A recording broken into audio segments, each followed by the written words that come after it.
The firefighter was still happy, having just saved a life. The next second, a bullet pierced his chest. In Buck's confused gaze, the man fell to the ground, unable to understand what had just happened. At that moment, the sniper reloaded, aiming the rifle at the stunned Buck. His teammate reacted just in time and tackled Buck, saving him at the last second. Get down! The sudden gunfire threw the scene into chaos. Shot fired! Shot fired! Firefighter is down, I repeat! Firefighter is down! Regaining his senses, Buck quickly crawled under the fire truck. Taking advantage of the sniper reloading, he managed to drag his teammate under the vehicle. Without wasting any time, they rushed Eddie into the fire truck. The sniper continued firing, the firefighters desperately fleeing the scene and rushing Eddie to the hospital. Hey, just stay with me, okay? Requesting a trauma unit to Are you hurt? We have a firefighter with a gunshot. No, I'm good.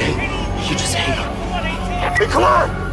Come on! The police arrived at the scene, initially believing it was a personal revenge attack, since the man was a retired military officer. But soon after, another sniper attack on firefighters occurred at a different rescue site. Despite the presence of many civilians, it seemed the sniper's only target was the firefighters. These two sniper incidents caused panic within the fire department, but in order to ensure the safety of the public, the firefighters continued to face the crisis head-on, prioritizing the rescue and swift transport of citizens to the hospital. A construction worker was trapped on a crane 100 meters high. The open environment at the scene was undoubtedly a sniper's paradise. However, the worker was losing blood severely. If he didn't receive medical treatment within 10 minutes, his life would be in danger. While everyone was still hesitating, Buck had already climbed up the tower. At that moment, he saw a reflection across the way. Though it was likely the scope of a sniper's rifle, Buck couldn't afford to think about anything else. He reached the top of the tower. The worker was crying out in agony.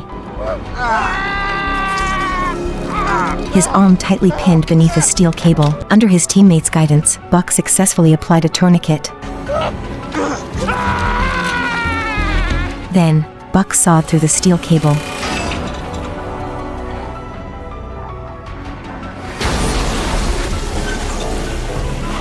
And successfully rescued the worker. But firefighters can't always work under such pressure. Soon, the police officer found a clue through ballistic analysis. They traced the bullet source and the buyer. It turned out that the sniper had been a police officer, dismissed after accidentally shooting a hostage. Since the firefighter saved the killer who had harmed the hostage, the ex-cop held a grudge and wanted to get revenge. You saved his life so he could go ruin someone else's! We don't choose who lives or dies. We save everyone we can. Who do you think was right or wrong? This 600-pound guy died on his bed. The firefighters decided to team up to lift him. Are you ready? All right, 1, 2, lift.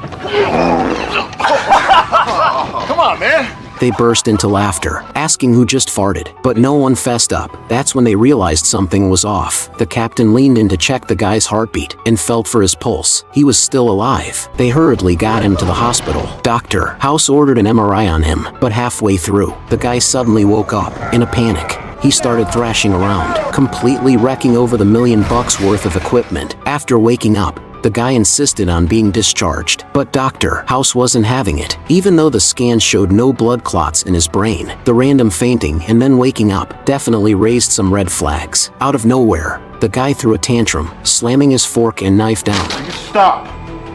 The nurse had no choice but to let him go, but as he stood up and took 2 steps, he crashed to the glass like a sack of potatoes. The man is covered in branches, which startled the interned doctors. Oh my... Sorry. Fortunately, the man is used to it. Having grown like this, he has always been seen as an outcast. He came to the hospital purely at his wife's urging. She hopes to cure him, so they can live a normal married life. The doctor immediately arranged for surgery. They first tried to saw the branches off, but they were too large. They could only gauge if they had cut into his fingers by the amount of blood. Then they used a small hammer to chip away and carefully used tweezers to pull out the branches. The branches they shaved off the man filled dozens of buckets. Suddenly, a cutie popped out, surprising the doctor. After 666 minutes, the surgery was over. The man could finally walk normally. Excited, he picked up the remote and pressed his first button in life. He felt full of hope and wanted to quickly have the second surgery. However, After a brief moment of joy, the man pulled back the covers and discovered that the branches on his legs, which had just been removed a week ago, had grown back, more lush than before. The doctor had to quickly perform a second surgery. After a rough and a fine finish, all the branches were removed. However, because the man had no good skin left on his body, he could not undergo skin grafting. He remained a monster, unable to return to a normal life. In the end, the man's wife sadly kissed him and then left with her designer bag. The man is waiting for the train to leave. Suddenly, a truck appears behind him, pushing him towards a train. The man slams on the brakes, but the truck keeps pushing him forward. Just before he crashes, the train finally reaches the end, and he seizes the chance, hitting the gas to escape the truck's chase. In his panic, he crashes into a dirt pile. The truck honks mockingly, then leaves. The man thinks his nightmare is finally over, but as he drives downhill, he saw the truck again. The truck blocks his way, even releasing exhaust fumes in his face. The man is frustrated, but too scared to overtake it. He turns around at a gas station, only to find the truck has followed him. Panicked, the man hides in a phone booth to call the police, but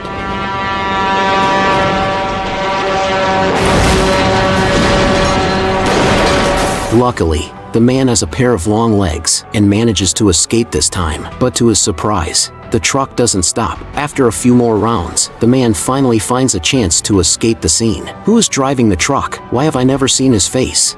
A woman died after a failed rescue. However, her sister asked, "What about the baby?"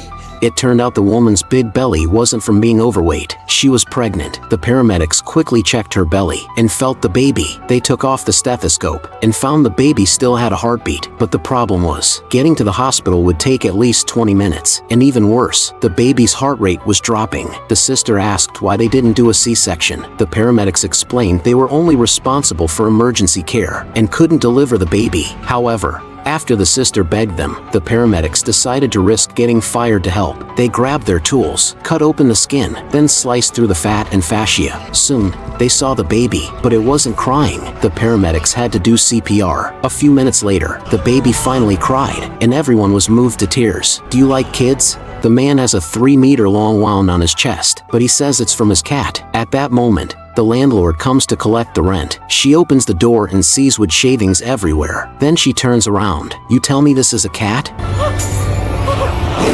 The fire department gets a call right away, but since the room is on the 8th floor, the firefighter can only lower himself down from above. He needs to rescue the person safely and quickly. Choi arrives outside the window with a tranquilizer gun, but after looking for a while, he can't see a tiger. This is really exciting. Choi quickly takes out the tranquilizer gun, but just as he aims, the landlord hears some noise, thinking the firefighters are coming in. So she opens the door. The tiger is immediately attracted to her. Choi quickly pulls the trigger, but the tranquilizer needs some time to work, as the tiger walks right up to the landlord.